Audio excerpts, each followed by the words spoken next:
this one I hear probably the most, and it is the most throughout Hollywood and just in general, is just give it time. You've probably heard the saying, time heals all wounds. Time doesn't do crap. Sorry, respectfully. Because let's say you have a car and you're driving down the street and you have 2 flat tires. If you leave your car there for a year and you come back, is your car going to be in better shape? No, it's going to be in worse shape. It might be rusted now and there's going to be engine problems because you've just left it to do nothing. The tires have not blown themselves back up. You know, give it time. It's, you know, a nice sentiment, but usually what that means is you're going to have time to think about other things, to push away the pain, to not feel it, to pretend it doesn't exist. Time usually just means shove it down, and it's something we tell ourselves that it sounds nice and it feels good, but every single one of my clients will tell you time has not done anything for me. Time can change it, but it's not actually going to, once you revisit that wound again, there's still going to be pain there. The time itself is not going to be what fixes it.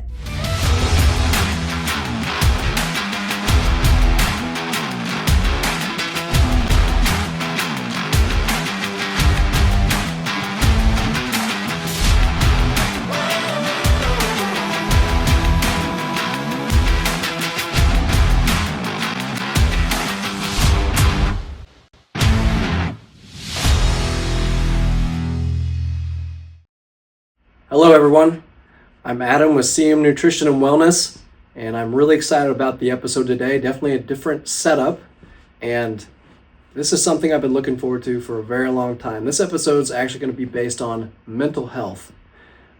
Today, we have a friend on, and I've known Casey for many years, but Casey's one of those rare individuals who actually audibly has heard the calling on her life. But how many of those people, if you've ever heard of any of them, actually choose to be courageous enough to walk it out?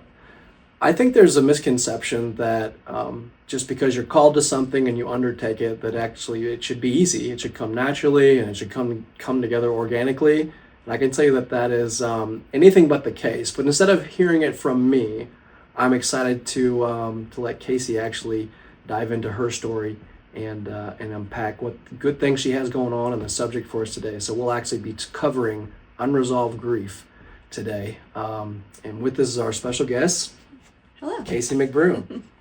And Casey, of course, you and I have a very unique relationship, and we don't have enough airtime to go into that, obviously, and maybe on a different podcast. There's just not room on this channel for that at this time. So we're sitting right now in your vision, in your dream, right? Yeah. Tell us about that. Yeah, so about 10 years ago, I had I don't know if I'd say vision, but 10 years ago, God told me that I would have a center.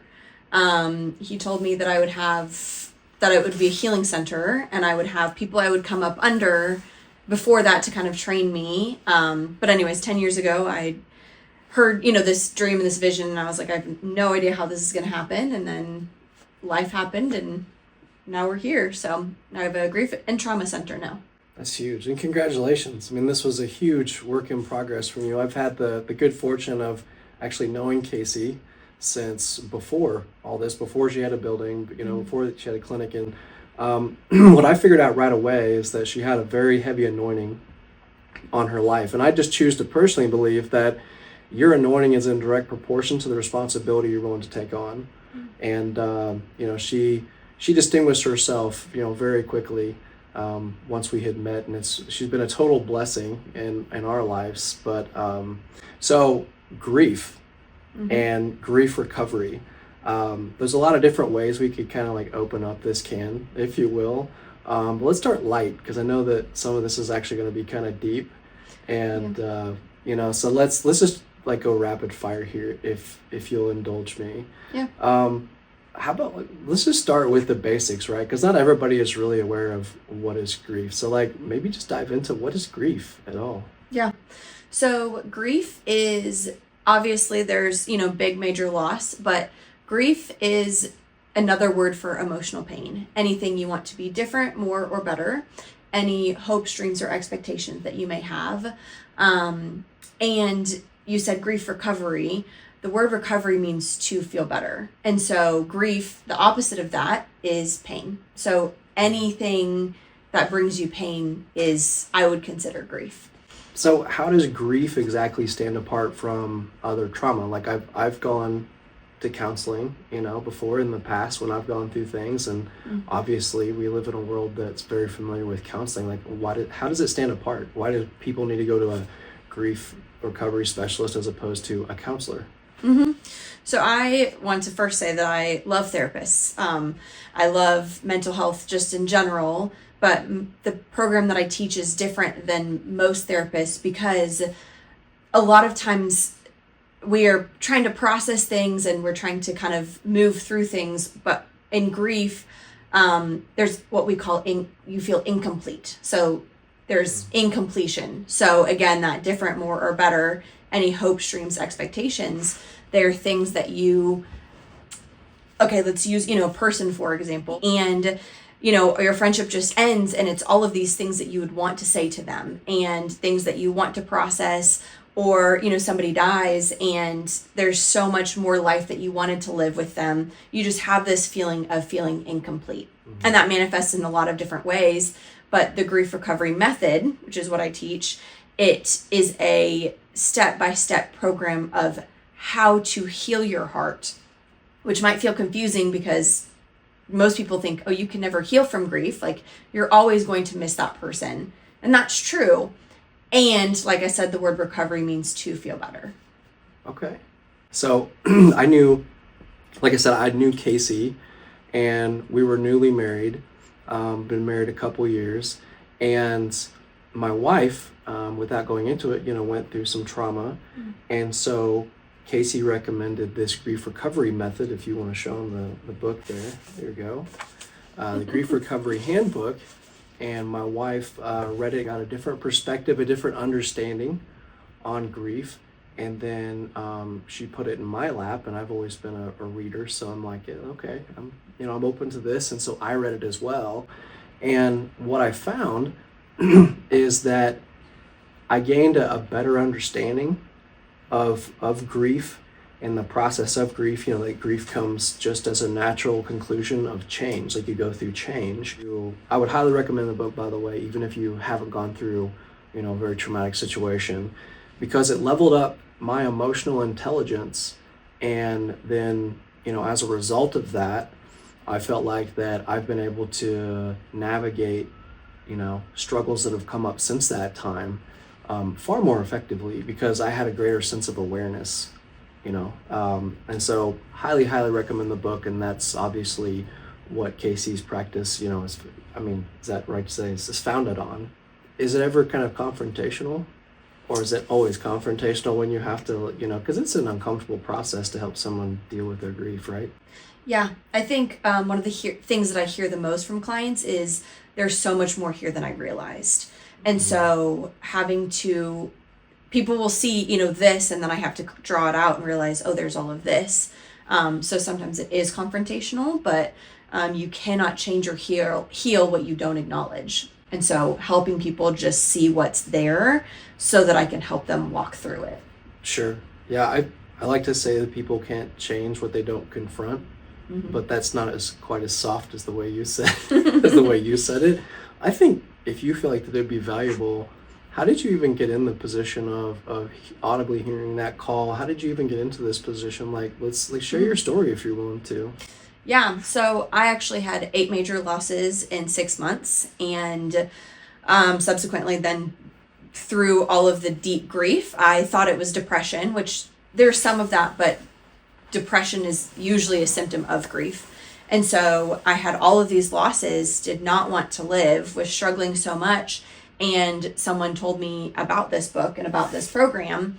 And going through my losses, I, pick up this book, and the first page, it says, it's not the first page. It is unlikely that a person would wake up one morning and say, grief, what a concept. I think I'll make it my life's work. literally the first page, the first sentence, I felt this just like gut punch saying, this is what you're going to do with your life. And I was so confused because I was like, I'm in the worst place in my life. I don't even know if I want to live or move forward, but I knew that like this was the first time I had felt any hope. It was, I know that this book is going to help me. I know that I'm going to heal and get better. And then because I believe in healing, I know I'm going to help other people do that too. And you don't trust a scuba diver who's never even gone swimming to teach you how to scuba dive. And so unfortunately, you know, going through these things, it did help me to have some compassion and empathy for other things, but then also I had the tools to be able to help other people and learned the education. And so, yeah, literally just reading the first page, I knew that grief was supposed to be my life's work in the most backwards way. But then after that, I think that was 10 years ago, I had all these losses and then started my practice. It's actually 5 years to the day. So congratulations. Yeah, thank you. That's great. So I've heard you actually tell me before that if you were to summarize your gift, it would be that you hold space for people. What does that mean? It's a great question. Holding space, I think it's one of the most underutilized tools that we have just to care for another human. It's another term that I would use as a heart with ears, is just to sit and to ask, what happened to you? And why did that hurt you so much? And how can I support you? And just even to just hold that emotion for somebody, to care for them well, just to ask questions and to not try and rush their answers or not try to fix it. Grief, it's not a head wound, it's a heart wound. And so we quickly try to come up with answers or reasons that it makes sense or try and fix it. But most of the time we just need to listen with our heart and just say, I'm so sorry that happened to you. That sounds really painful. How can I support you? How can I be there for you? And as humans, we need that so badly, and people crave it, but we don't know how to hold that for other people. And we don't know how to hold that for ourselves sometimes too. So having people in your life who can hold space can just be so healing. You actually, maybe you don't remember this, but you actually schooled me in this in a loving way. But you were over at our house and you were visiting, and I remember you were unfortunately had experienced another loss yet again. And you were kind enough to share that with us. And my immediate response was, fix it. And that response was, I can relate. I've been there. And I remember how you said this so kindly.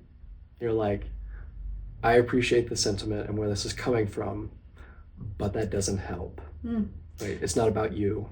Yeah. And it was kind of, at the time, it was kind of a slap, but it was a good wake up, because I had read that book and it brought it back to me. I'm like, oh. And so anyway, I just thought that's a really good real-time example. So maybe you have a different perspective. That was mine. No, that was great. I also just felt safe enough that I could share that with you, that I know you love education. And so I was like, hey, I see that you are trying so hard with empathy, which empathy is a beautiful thing, but sometimes it's, okay, I'm going to think how you're feeling. Oh, there's a time that I have felt this, but sometimes we don't realize that we're turning it back on ourselves. And then now I'm comforting you, which again, it's so beautiful to hold those space, but sometimes it can kind of turn the attention. But yeah, I loved your response where, I think at first you were like, oh, and you're like, it was so well-meaning, which so many people, we do that. It's so well-meaning, and we give all of the, myths, which I think we'll end up talking about in a minute, but we give, we have these myths of like, it's going to be better someday, or don't feel bad, or, well, I have this thing too. And we try to fix it instead of just, that sounds so hard, I'm so sorry. Right. So, which is the response someone is truly looking for. And what a great segue. Thank you for assisting me with that segue. So let's segue into the myths. How about the myths of grief? And if I'll let you run as long as you like on this, I'll give you, carte blanche to do that. What would you cover with the audience? What would you like them to know as far as the myths of grief are concerned?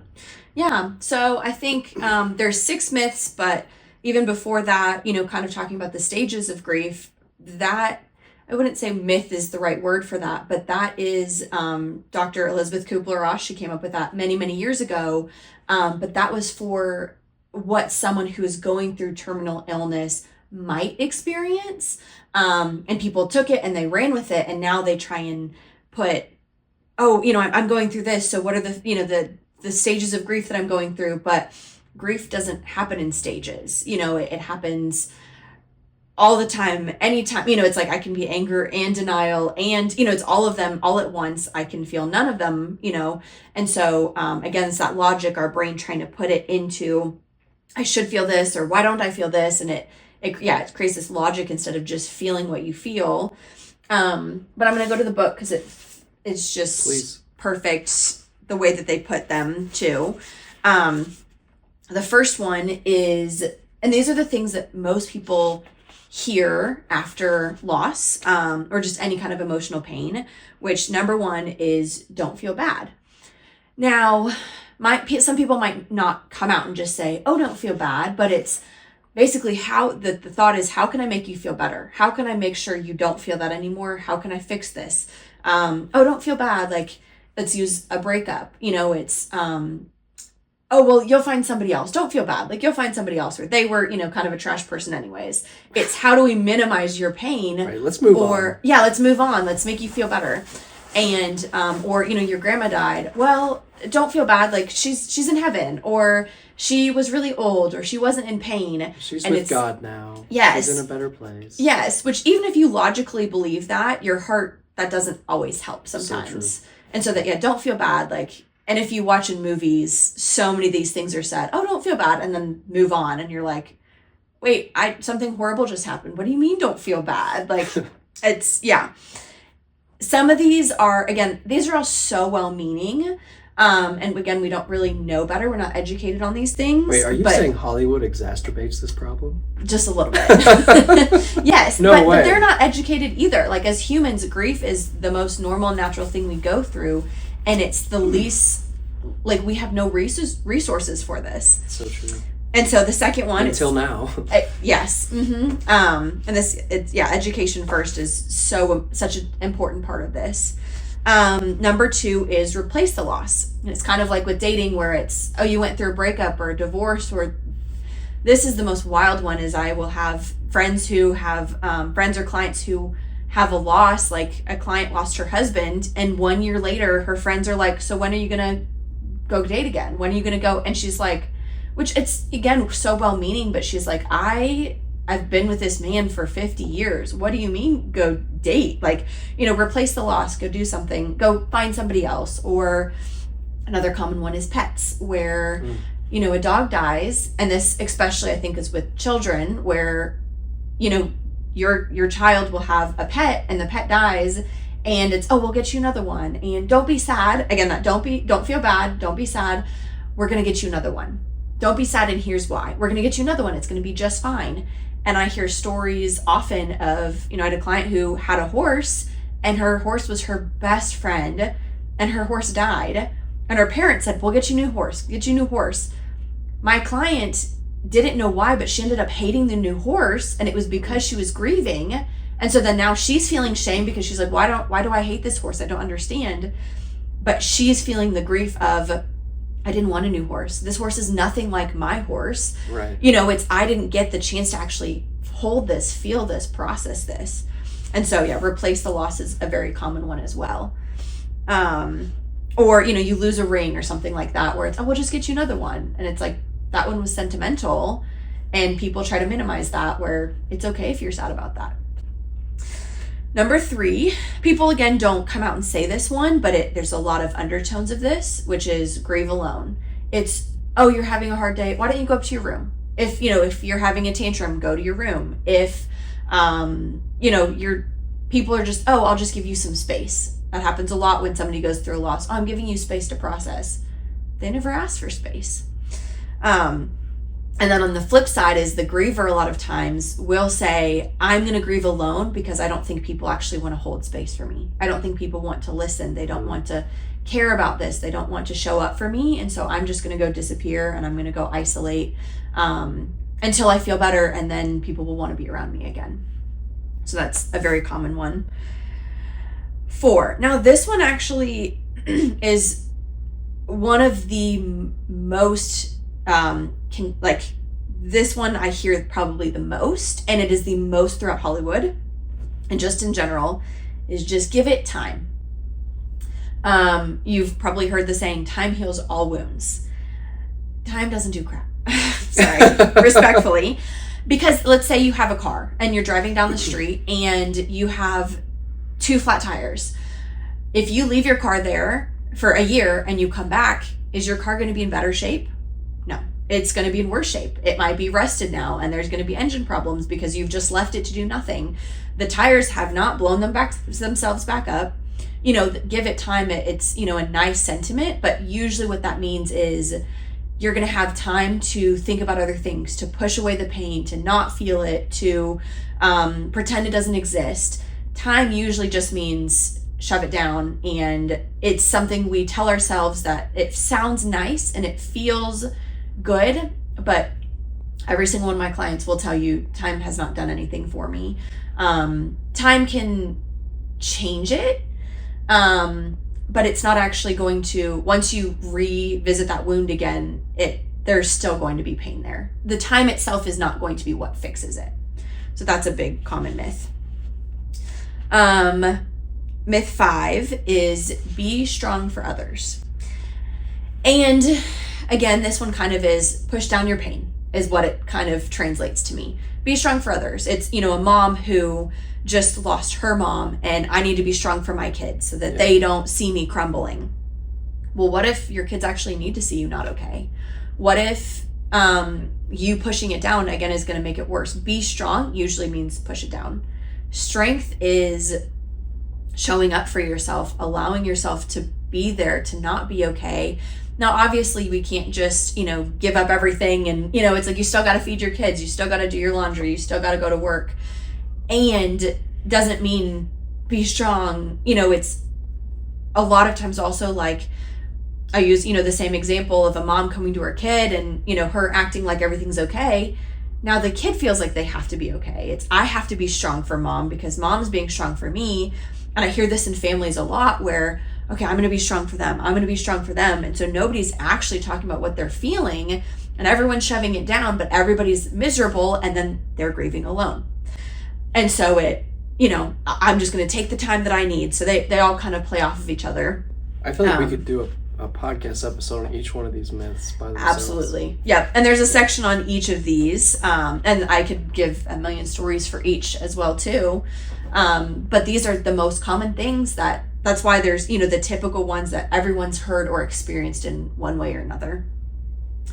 And then the last one, and this one is, I think, used for a lot of things, but it's keep busy. It's, I don't want to think about it, so I'm just going to keep busy. I'm going to go hang out with this friend. I'm going to go get another job. I'm not going to think about it. I'm keeping busy. I'll ask, somebody who's grieving, how are you doing? Oh, I'm keeping busy, so I don't have to think about it, so I don't have to deal with it. Well, whenever you slow down, what's going to happen? It's still going to be right there. It's still going to be where you put it. If you shove it all under a carpet, you walk around the carpet, someday when you have to pick the carpet up, it's still going to be there. And so that keep busy, again, it's a good distraction. And again, you can't spend all day, every day, in your bed crying. Like, I think there's beautiful periods and times for that, but you can't do that forever. But most people do the opposite, which is just stay busy. I can't think about it. I don't want to deal with it. If I push it down enough and if I stay busy enough, it will go away. And again, time does not heal. And so we're left with that. Wow. So, I mean, you getting something from this? I certainly am. I can't get enough of it. Casey has a lot more that she could share on grief. This is her life. She chose to take on this calling, and there you go. Those are the myths of grief, and that's the first half of this segment. And we'll be back in the next 5 minutes. Did you know that 1 pound of body fat is approximately equivalent to 3,500 calories? This suggests that in order to lose 1 pound of body fat, you would need to create a caloric deficit of 3,500 calories. This would require not only dietary restrictions, but also an increase in windows of daily physical activity. Seem like a steep hill to climb? That's certainly the way it seemed like to me. Thankfully, I have a carb blocker recommended to me by Nutrilite, a trusted brand. These carb blockers are made with 300 milligrams of soy and 500 milligrams of white kidney beans, all grown on Nutrilite's organic farms. This supplement really goes to work for me, inhibiting the digestion of both simple sugars and complex carbohydrates without depriving my body of vitamins, minerals, and fibers. It's gluten-free and it also has no artificial flavors, colors, or preservatives, which is important. It's now been 3 months that I've been taking these carb blockers. After each meal, of course, and I've lost 10 pounds. I got on the scale this morning. I've also noticed a major difference in how I feel when I don't take them after a meal. I had my yearly physical last month, and there was actually a decrease in my blood pressure from the year before as well. This product is quickly becoming one of my favorites from Nutrilite because it helps me enjoy my carbohydrates without feeling guilty, all while hitting my BMI goals. You can find this product in our virtual store. I'll provide the product link in the description below. If you find yourself locked in a sedentary lifestyle, maybe sitting for 6+ hours a day, this is a go-to product for you. We personally believe in this product so much that we've partnered up with Nutrilite. Try a bottle for yourself. I highly recommend it. Welcome back to the CM Nutrition and Wellness podcast.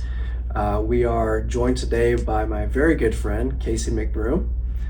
Thank you for being on the show. You bring an immense amount of value. We've previously talked about the myths of grief, and you talked about your story, which is, it's very vulnerable. And I think there's a lot of power in vulnerability. Clearly, I think that courage is being willing to get vulnerable about, what you've gone through. And that's something that you face every day. Let me start by saying this. When you went, I think it was number 4 of the myths of grief, I really, as a man, I feel like a lot of the audience can relate to this. My natural tendency is actually to push down grief, trauma, and to just be the martyr for whatever good cause. It's like when we lost my grandma not that long ago. It's very close with her, and it was very natural for me to say, well, I've trained for this spiritually, and I'm going to be the strong one for my family, and just push it down and not process it. And I can tell you what happened is 3 months after the fact, I was having meltdowns on a daily basis, and it was so random and so frustrating, and I would get choked up over nothing. And you know what? But it wasn't nothing. It wasn't nothing at all. Yeah. Can you talk about why is that is that more of a masculine trait to I want to stuff this and that's just where I want to go?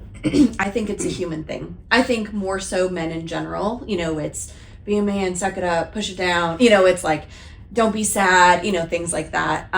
So I think that is in some ways, but I do think it's a human thing to not want to feel pain. It feels really scary to feel pain because our brain's job is to keep us, quote unquote, safe. Right. Now, but not happy. Our brain is trying to keep us alive, and it feels like this pain is going to destroy me.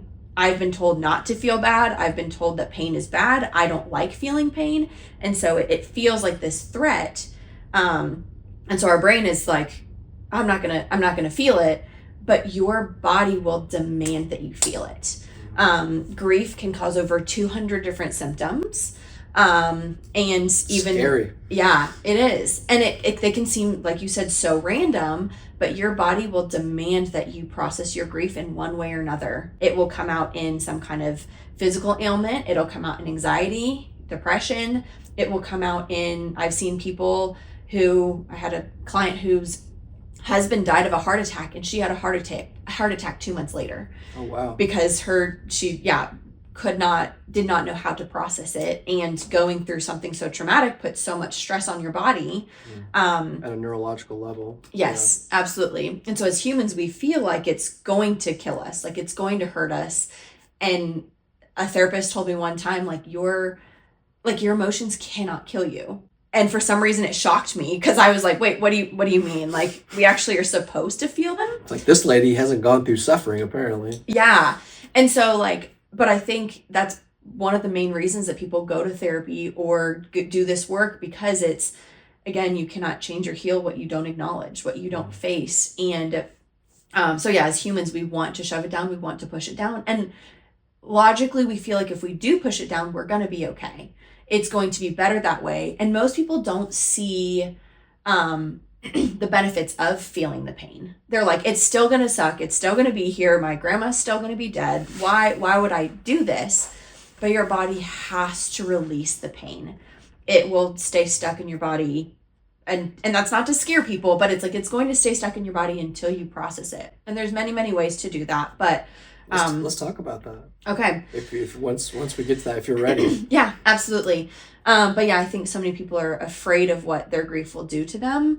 But the only way through it is through it.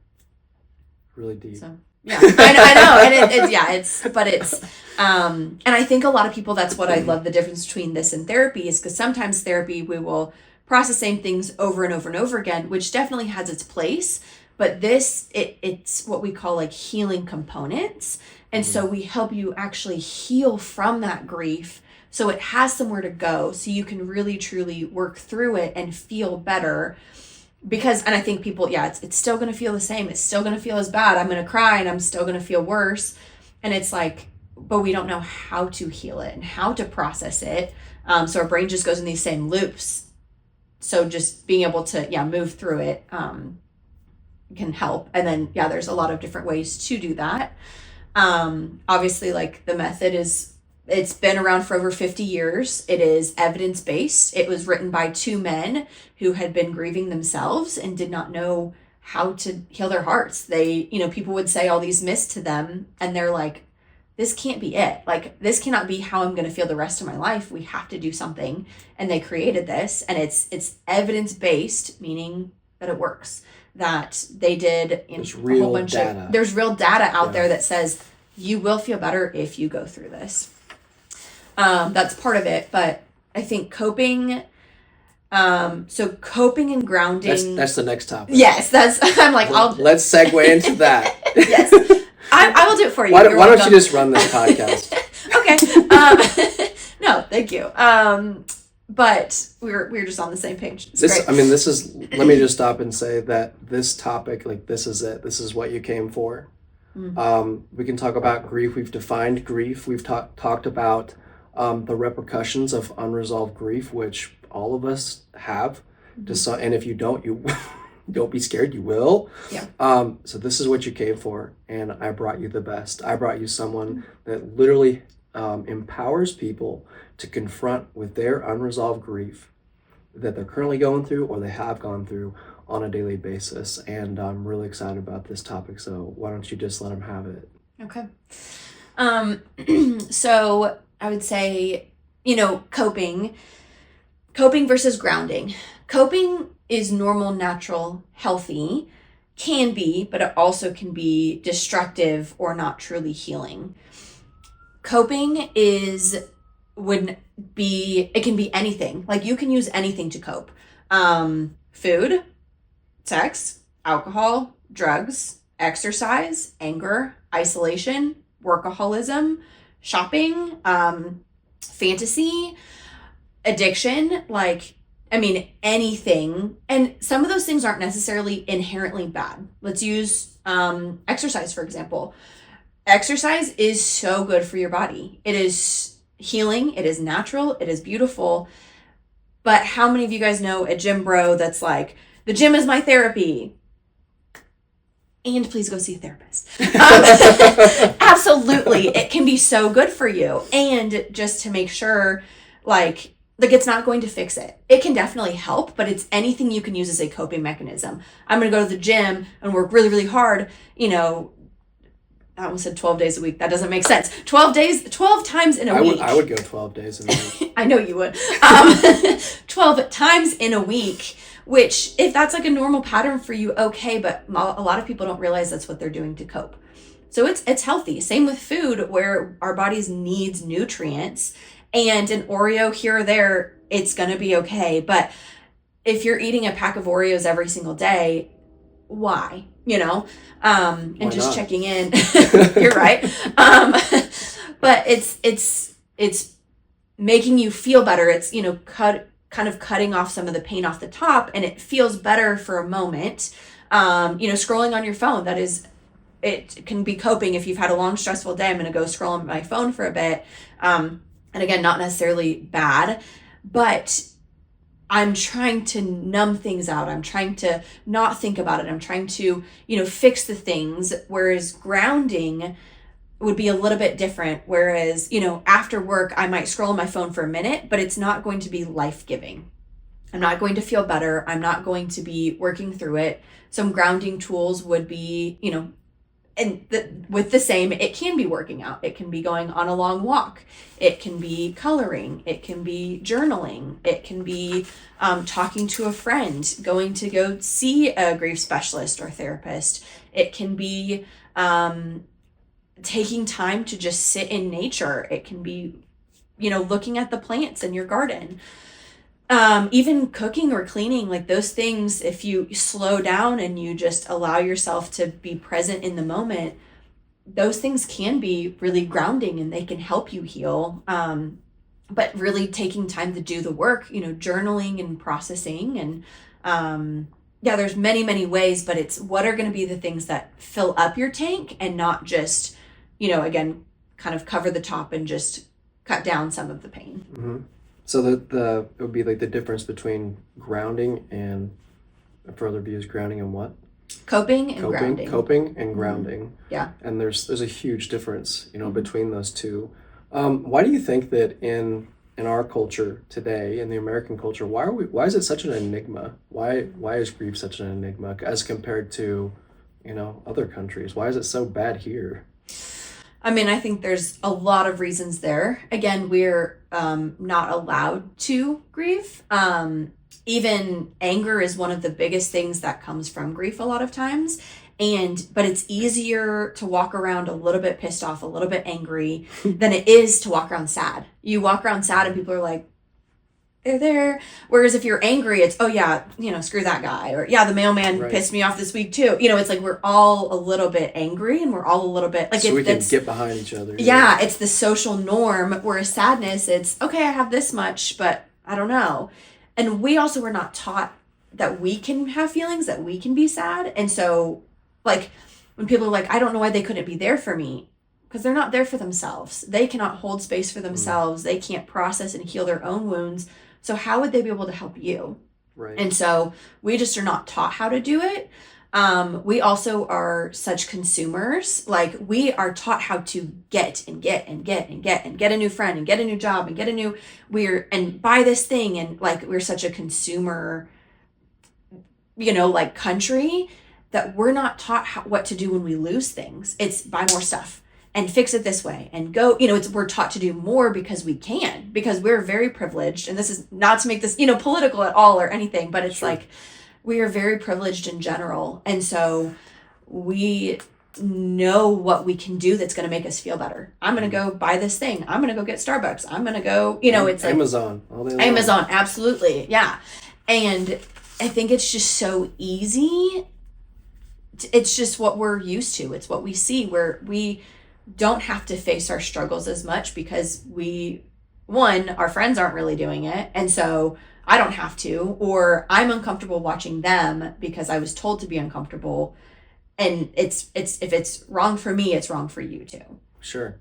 And so we don't know how to, I think. Yeah, we don't know how to, and it doesn't feel good, and so we don't want to. Right. That's a great answer, definitely, because I feel like it's definitely an enigma, Yeah. in our culture today. But it's like it's far easier it's easier when we teach our kids, how to get a driver's license.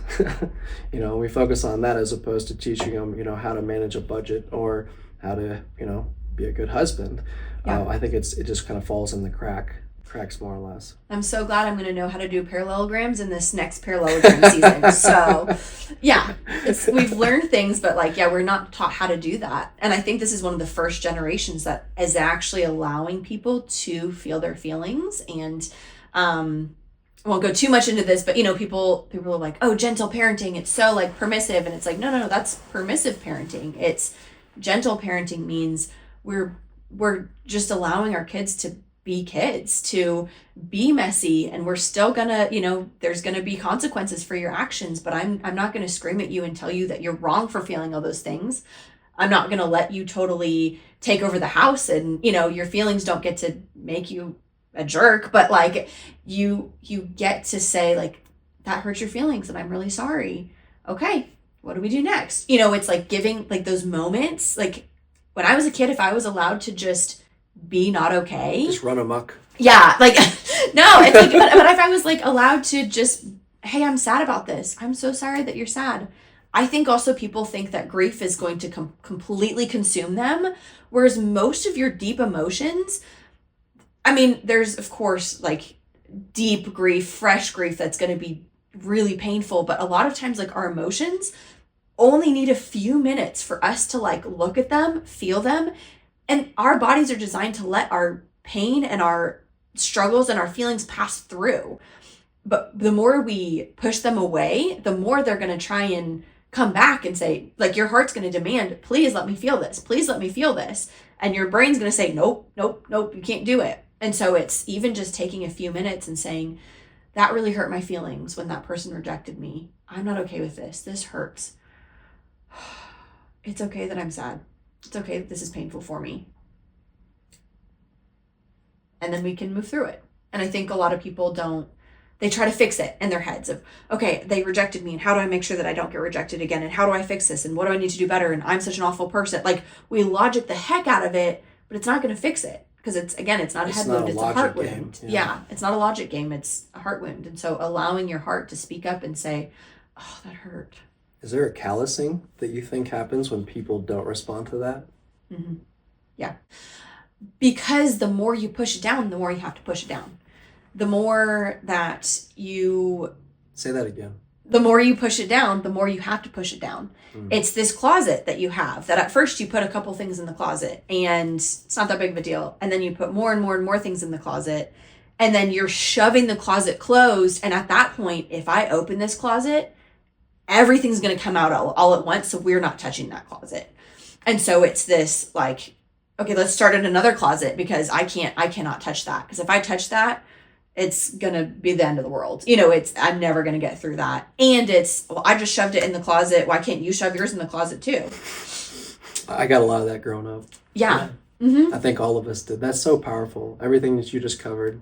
I'm so grateful for you to come, that you're coming on and you're willing to shed some light. I wish we had time, and maybe would you be willing to come on again and maybe do a part 2 of this? Yeah. Because I feel like we're just like skimming the surface. Yeah. Right. And but we're devoted. We're devoted to bringing authentic sources that have been vetted to make sure that we can add value to people. Because really, life change only happens with transparency. It only happens with vulnerability, but it starts with awareness more than anything else. So for our last topic for today, would be normalizing grief. In a culture that it's such an enigma. Talk about that. Yeah, well, 100% of us are grievers, and so many clients come in and they're like, I don't really know why I'm here, or there's this one thing that I know is grief. And once they read the book, once I call it the brainwash. I'm like, once I brainwash them to see what's really there, I help them open up and see what's really there. Most people, I hear from so many people, oh, there's so much more here than I realized. And we process, again, that closet, we will open that closet and we will realize every single one of us have stuff in our closet. Every single one of us has stuff we've shoved under the rug. But because we normalize it and we shove it down, we don't realize that it is grief. It's when I was bullied as a kid, that was grief. Because that was a loss of trust in myself that, oh, I'm not a cool kid. Okay, this kid's telling me that I'm stupid and I'm a loser. So maybe I am. That's a loss of my sense of self and safety. And then, that I have a pet who dies, and it's, like, we don't think of that much because it was just a pet and I wasn't that close, or I was just so little. Or I was a teenager and I was so embarrassed in front of the class, and it's like, well, that's not a loss. And now that was loss of safety. That was loss of, and maybe not loss, but it was like, there was pain there. There was, I stopped trusting myself, and I just felt really embarrassed. And now I lost a little piece of myself that's as confident because I'm scared now. And health issues, anytime we have any deep health issues or anything, chronic pain or issues, like that is a loss of sense of like yourself, like a loss of control. If I can't even control me, what can I control? And I mean, there's a million other, but it's, eating disorders. Like, it's not just about controlling your food. It's, I'm going to control my food because I lost control of something else in my life, or there was so much other pain, and it's easier to focus on my body and on my food than actually to look at the pain there. Miscarriage is one of the main things that I work with a lot of women. Yeah. And it's, 1 in 4 pregnancies results in miscarriage. Very scary. And so many people, that's a whole other podcast that too. Just rocks my world even thinking about it, honestly. We just, Calvin, he just turned, I think he's 14 months now. Wow. And to think about, I had a friend ask me the other day, said, can you imagine your life the way it was? I said, no. And so you just, talk about a miscarriage, and it just rocks me. Yeah. But it's so common. Yeah. But because it's so common, women minimize or feel like I only knew for a couple days, or I only X, Y, and Z. But again, it's those hopes, dreams, and expectations. And it's so common. So, I shouldn't be that sad about it, or like, yeah, I only knew for a few days, like, but this woman had a stillborn, and we compare instead of, no, this was so painful. I've been wanting to be a mom for so long, or I didn't even think that I could have a miscarriage. I have 6 kids. Like, what do you mean I had a miscarriage? I've had healthy pregnancies. And that's actually what we would call an intangible, because while it's a very, very tangible loss, it's a loss of a life that you thought you'd have, a timeline of this child, what you thought you would teach them and what you would name them. And, there's so many parts of losses in that. And so every single one of us has some kind of loss, but we push it down so much because of those myths, because we've been taught to push them all down. And that's not to say we, walk around and have to be, well, this happened to me and this happened to me. It's like, we don't have to be so full of all of this pain, but we already are. And so 100% of us are grievers. And so sitting down, like, my encouragement sometime, that some of the work that I do is sit down and just even start to write a list of things that feel like losses to you, or things that feel like pain. And you'd be surprised at how many of those things are losses that you might be like, what? Wait, that's a loss? What do you mean? Like, that doesn't, bullying, for example, it's, oh, I didn't realize that was a loss. It was. And so, yeah, that would just be loss of safety. Yeah. Loss of trust, a loss of safety, a loss of faith. When I went through all of my losses, I struggled with, God, are you good? And if you aren't good, I don't know if I believe in, do I believe in God? Like, had to process through that. Can I just ask you real quick while you're on that? I don't want to lose this. Yeah. You have to confront the ugliness of life every day. Mm-hmm. The malevolence, as Jordan Peterson says, the malevolence of life out there. How do you renew your mind every day? How do you stay present and assure yourself that, we serve a good God? He's still on the throne. Like, what's your process for that? Because it's unreal to think about the load that you bear every day. That one's also a whole other podcast. There's a lot there. No, it's okay. But I just want to be clear that while I'm sharing little bits of it, this was a process, like a lifelong process. So I want to be very clear about that. And one, having the tools to help someone feel better helps me so much, because we're not just talking about things and how can I help you with this and this. It's, I know if we go through this, you will feel better, and you'll be able to see things differently, and you'll have a new glasses. You'll be able to see better. Like, it will look different for you. And I think even looking biblically, I use the word, grief, and then a lot of people use the word trauma. Paul used the word suffer. He used suffering. Suffering is grief. Any type of suffering, like it's been, this pain has been around forever, and Jesus himself had to deal with it and feel it and process it. And like, so we, blaming God, like it makes sense because we want to blame somebody because, oh yeah, he could have stopped it. But like there's a whole other thing there, but we have free will, and I personally don't believe everything happens for a reason. Now again, that's a whole other thing. Like, hear me out on that. I don't believe that something horrible happens so that something good can happen. Right. I believe horrible things happen because of life, and good and bad and right and wrong. You have to see some of the bad to see the good. And I think good things can come out of the bad, but I also think there's some bad things that just happen. And I'm never going to understand why. And in my human brain, even if God himself came out down and gave me an answer, I feel like there's certain times I would say, that's not good enough. It's like, I am human and I think I know better than God. Mm-hmm. I don't. And so just realizing who God is, like some of the most horrific things that exist, there's some things I'm never going to know, I'm never going to understand, and I'm never going to be okay with. Mm-hmm. And I don't think God is either. And I think that's where people get mixed up, is God is good and he understands and he's fine. And it's like, no. Jesus wept. He wept. He knew that there was going to be good. He agonized with us. He knew there was going to be good that came out of it, but he felt it. And so there's that. And then I think for me, the biggest thing is when my pain was this big, my anger at God was this big. When I healed my pain, my anger came down too. So I know that's not quite the answer to your question, but for me, it's knowing I can help people. Like for me, I now see God's goodness and how kind he was to me, even through all of my losses when I hated him. He was still caring for me and showing up for me. Okay. And he was not... It's totally okay to feel that way. Yeah, and he was not demanding, you need to, people pray about it. And I'm like, I can't. I need to heal me first, and then I will go to God when I'm ready. And anyway, so that's a big part of that. And let me just say thank you for sharing all that. Yeah. Thank you for allowing me to.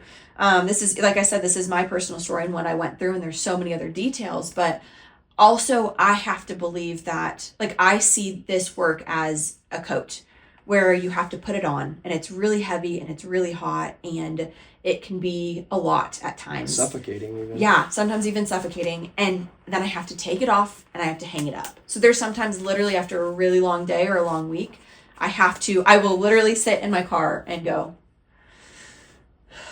and I have to hang it up. I have to give it back to God. And I have to trust and believe that God cares even more than I do. I care so much because God gave me that care.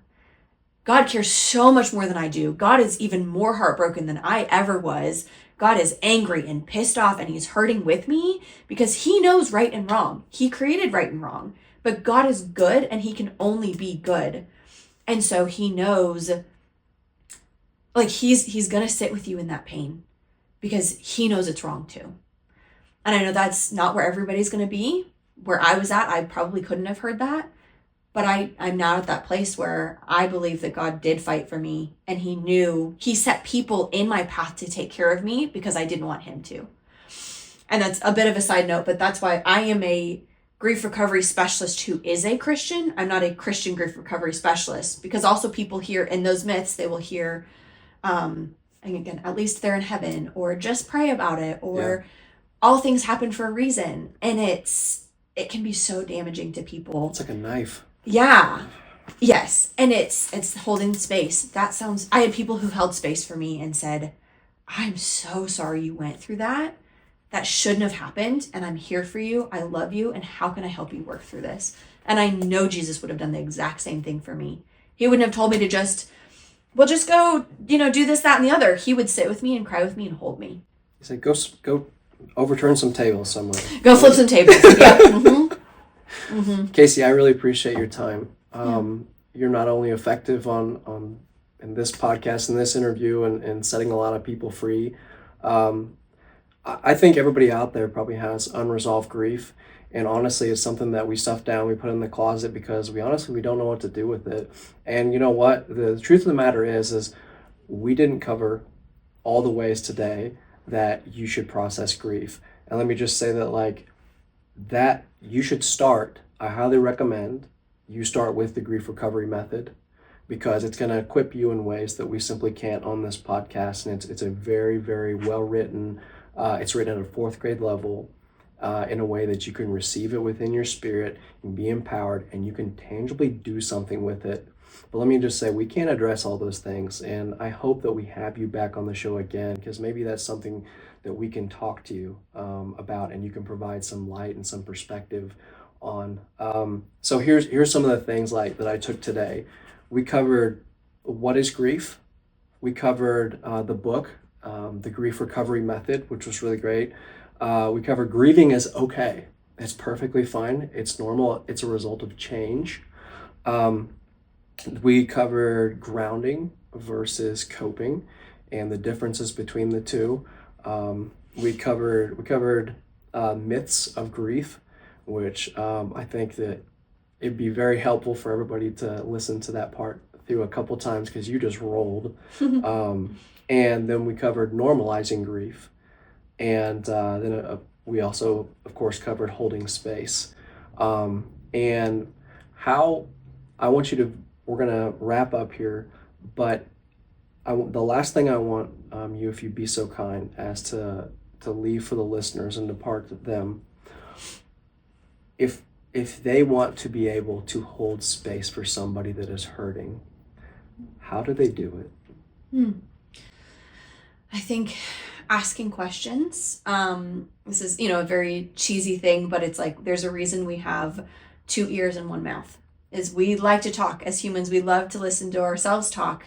But just listening, literally just listening, saying, hey, when is it time I can come over? And I just want to hear what you're going through. Tell me how you're feeling. If sometimes, even for you, if you're learning how to hold space for somebody and it's uncomfortable, you can go on a walk. You can have a picnic. You can, go get a drink somewhere. Like, you can do those things where it's not just sitting and staring at each other. But I think the biggest thing is just showing up and show that you care, and saying, I don't know how you feel. That's another one that's not on the myths, but people say, I know how you feel. We kind of covered that, but holding space and not saying, oh, I know how you feel, but to say, like, I don't know how you feel. Can you tell me more about that? This may be how I felt, but I want to know what you thought or what's coming up for you. I think even just, and even maybe repeating back, I'm hearing you say that was really painful, that you miss your mom, that your mom was your best friend, and that was really hard for you and you're feeling alone. Repeating back just to be heard and seen and known, it can be so healing. So those are just a couple quick hits, but sure. Yeah. Well, thank you so much. Can you, before we get off here, do you want to provide, I'm sure there's a lot of people that are watching and will watch in the future. How can they find you? How can they connect with you, your services, and, let's not leave people hanging here.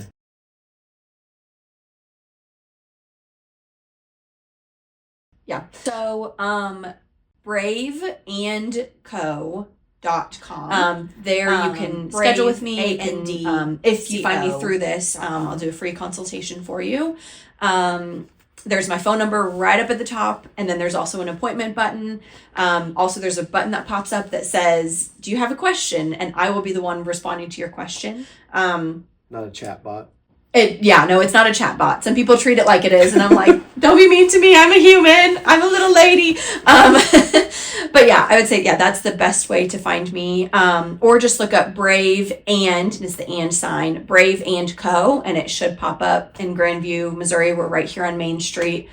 So that's the best way to find me. It's fantastic. Well, thank you so much for the value that you brought to the show today. Of course. And there's going to be a lot more that we're going to bring to you, but far as when it comes to mental health.